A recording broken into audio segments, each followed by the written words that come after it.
I was blessed to tag a big doe this morning, and I've already skinned it out, but we've had some questions recently on how I remove the internal organs. So I want to take some time and share my technique with you. If you're curious about how we skin a deer, watch the episode we previously released. The first step is taking the hide off, which I like to skin a deer hanging up, but before I even hang it up, I flip the deer over on its back and I skin down the sternum and actually cut the muscle back from each side, and that makes it much easier to open up that thoracic cavity.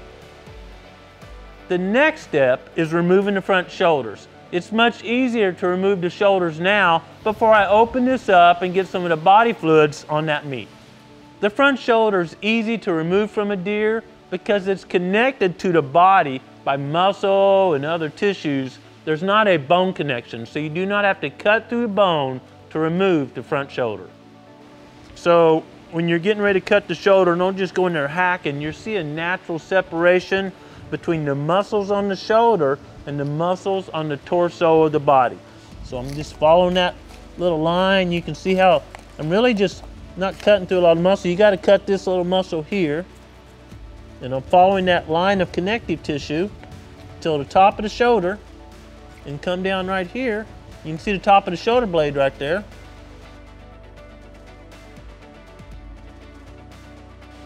And that removes it very clean. You probably notice there's a tub under the carcass, and that's so blood will drip in there, not get on the concrete, or anything I trim off that we're not going to eat can go in the tub, and then we can dispose of that appropriately later. The next step, after I've removed the front shoulders, is opening up the thoracic cavity. I'm starting here and working my way up. You know, when I started harvesting some deer, of course I was out in the woods, rolling around the ground, got the meat all dirty, and I'd take my sharp knife and go down through there, and it wasn't sharp anymore, it wasn't as sharp anyway, and then I couldn't make as clean a cuts on the meat. I've learned a better process, especially once I learned how clean it was to bring the deer out of the field and process it back at the shop. To open up the thoracic cavity, I like to use loppers versus my knife. It may seem a bit more efficient to have two blades cutting versus a bypass. These are called bypass loppers, where the sharp blade forces whatever you're cutting against this bypass object.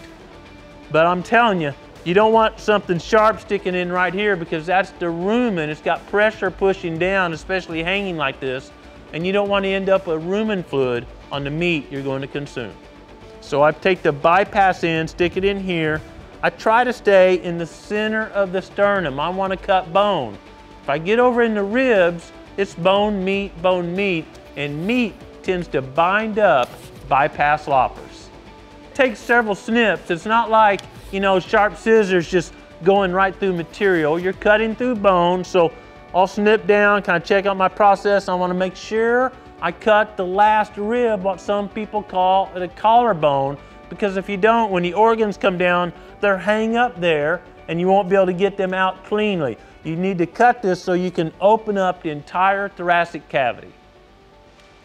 Growing Deer is brought to you by Bass Pro Shops and Cabela's. Also by Reconyx, Eagle Seed, Winchester, Avian X Decoys, Lacrosse Footwear, Fleet Outdoor Apparel, Morel Targets, Bog, Hooks Custom Calls, Summit Tree Stands, RTP Outdoors, Yamaha, Fourth Arrow, Onyx Hunt, Scorpion Venom Archery, Case IH Tractors, Bloodsport Arrows, Burris Optics, Code Blue, Decode, G5 Broadheads, Prime Bows, and Redneck Hunting Blinds. I finished cutting the sternum all the way down to the last set of ribs. It's opened up. The next step is to open up the abdomen so I can expose all the organs. You want to be careful doing that. The rumen's in here, it's got a fair amount of pressure on it. You notice it was clean because these are still connected and held up in here. So I take my two fingers and just simply stick in and kind of push the rumen back, and then just the tip of my knife and cutting through that muscle tissue. There's no bones in here, so I just need the tip to kind of cut right through that thin layer of muscle. I've opened up the abdominal cavity, but you notice everything's just staying in place, and that's because I've not cut through the diaphragm. You want to kind of wait till you get everything ready, and then when you do it right, you'll just be able to peel this all out into the tub, and it keeps all the meat very clean. You can see all the fat. This dough is very healthy.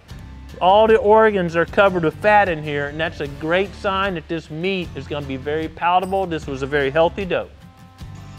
At this point, I just free up a few of the little side muscles here. Some people call them sheep muscles. I'm not cutting in any organs. This is the bladder. I don't want to puncture the bladder, but when I was skinning the deer, I freed up most of the tissue on top of the bladder. I'm gonna just reach from this side and free up a little bit more, just connective tissue here. And so nothing's leaking, no fluids are getting on the meat. Now the tenderloin's right back here, that's the top of them, so be careful where you're cutting. You're just freeing up fat. And then once I get ready, I'm just opening this up a little bit. And I'm gonna free this up. And notice I'm not even above my gloves. I'm not dirty at all. This doesn't have to be a yucky process. Just freeing that up. This is a kidney, and see the kidney's almost encased with fat, and it's mid-October. That's a great sign. These deer should be totally encased, the kidney should be totally encased with fat. By Thanksgiving or so, they're gonna go through the winter just fine. These are the tenderloins again, so I'm just going right above them. Right above them.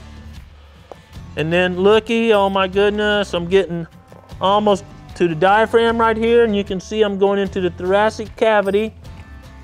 And my arrow at that angle cut through just a little bit of the esophagus. You can see the back of the lungs and liver are bloody, because that's where my arrow hit, and this is the diaphragm. So I'm just trimming that down off both sides. And the organs are just falling into my tub. I'm not in here pulling around, doing a bunch of things. I'm continuing to take that diaphragm down so the organs of the deer will just come out. And I'm freeing up the tissue on the back side.